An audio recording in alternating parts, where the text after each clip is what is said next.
This is the Henn Hotel in Tokyo, Japan, where the receptionist is actually a robot. It seems like robots are closer than ever to steal our jobs, but which will be the first to go? As you enter the reception, either this female robot or a male robot greet you for check-in. They also work the restaurant and laundry areas.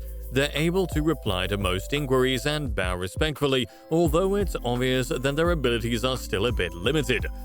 So when it comes to the hotel business, here's what I think of these female receptionist robots.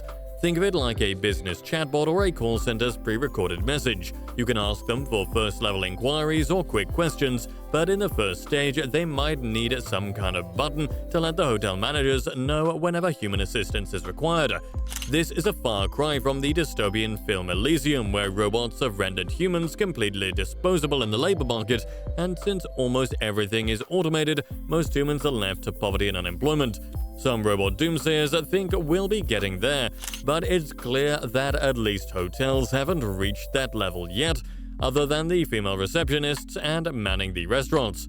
In China, a virtual female robot journalist known as Ren Xiaorong already exists. She delivers the news and answers questions 24 hours a day, with the problem that she only responds to pre-written scripts. On the other hand, Erica the robot, which I featured in our past videos of female robots, is set to replace a TV news anchor in Japan. She's one of the most human-like robots in the world. Designed by Dr. Hiroshi Ishiguro, some of her creators even think Erica has a soul.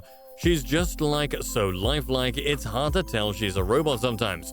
They also claim that she's very interested in learning about the outside world, and that so far she's the most beautiful autonomous android in the world.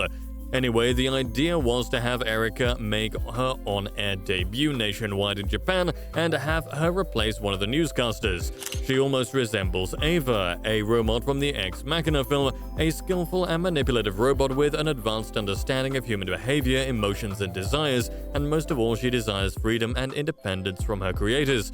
I don't think Erica will get to that level, at least not with her current capabilities, but she does display the advanced ability to talk to other people and track people walking around the room. Due to her silicon skin and realistic facial movements, she looks and talks like a real person.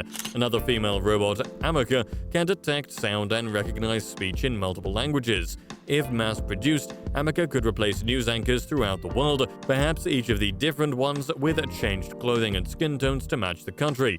I mean, that should be good enough to report a news forecast or any breaking news in each transmission without having to prepare the reporter with makeup or anything else she might need. But what about female robots as bartenders and waitresses? Well, I think they're in the same boat as the hotels. Accurate bartending takes a little more skill than just mixing a couple of liquors here and there. The best bars in the world focus not only on making good drinks, but on creating experiences. The bartender smiles, makes conversation with the guests, and manages the bar's inventory. The last of these is easy to do when you have a robot's intelligence and real-time AI to track the bar's inventory, but creating a human experience with a robot is harder. That hasn't stopped certain understaffed restaurants from using robots to assist their operations, such as this robot named Pearl, used at the Anne Maria Oyster Bar in Florida to deliver food from the kitchens to the tables. In the future, female waitress robots will reply to questions such as what ingredients are in a particular dish or where you can find the restaurant's bathroom. They'll probably be able to take your order and bring it to the cook, just like Pearl does. On the other hand, the Beijing Winter Games featured a high-tech robot bartender resembling an arm was shaking and making cocktails for guests. This was the first iteration of the robot bartenders, which could be overtaken by the female bartender robots once technology finds a way to give them enough arm strength to accurately shake the cocktails. As we'll discover if you keep watching, there are already many functional female robots able to take orders and reply with facial expressions. Sooner rather than later, we might see the first restaurants and hotels that employ robots only for all inquiries, from taking your order to guiding you around the facilities to even making small talk with you if needed. But moving away from the restaurant and hospitality business, what about robots working as salespeople in stores like Macy's or Walmart? In the present day, many Asian countries, including China, Singapore, and Thailand, are using in-store humanoid robots to keep guests company throughout the shop. They use computer vision to scan the customer and recommend products they might like. This is part of the social robotics movement in Asia, where instead of restricting robots to a warehouse, large stores use them as the friendly face of a company. In China, for example, robots work as a supplementary workforce to the human capital because of the sheer amount of people living in the country. With nearly 1.5 billion inhabitants, it's getting harder to satisfy everyone's needs at a store, so that's where the robots come in. A saleswoman needs 3 key skills to be successful at her job. First, a deep understanding of the products sold by the store. There's nothing more annoying than asking a salesperson questions about the products only for them to not know, or worse, misinform you. Because the robots will be powered by AI, there's no need to train them or risk misinforming the customer when the AI will already take care of all that. Next, a salesperson needs to be an active listener and have great problem-solving skills based on what the customer tells them. These robots will be powered by AGI, an artificial general intelligence that comes up with intelligent responses without having to be prompted. So they might be able to solve most inquiries and even show empathy towards their customers' concerns. In our current stage, however, the robots will be limited in responding to customer inquiries based on pre-programmed algorithms.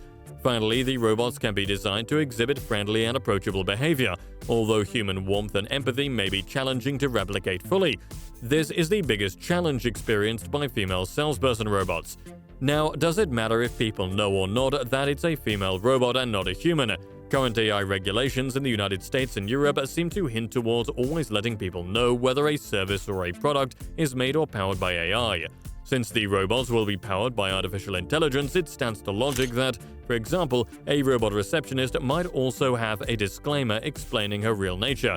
At least in the US, robots like Marty right here have cartoonish features to highlight that they're not human and include a disclaimer that explains how he's an autonomous robot that uses image capturing technology to report store hazards to employees. The answer is maybe. At least in my opinion, robot production isn't massive enough to overcome the resources. Instead of making smarter and more expensive robots, we'd need to make cheaper and more efficient robots. All of the robot examples we've given today cost $1,000 to make, which could be cheaper in the long term than hiring an employee, but companies still don't see them as efficient enough or trust them to be given complex tasks. Of the jobs we've mentioned so far, it's easier for robots to replace the newscaster and hotel receptionist simply because there aren't many of them needed when compared to saleswomen or hospitality workers. A news channel might employ a handful of newscasters, but a chain of restaurants could easily have hundreds, if not more, servers attending their different locations. So the matter is not one about robots being skillful enough to perform these jobs, but one of how many robots can be reliably produced to fulfill them.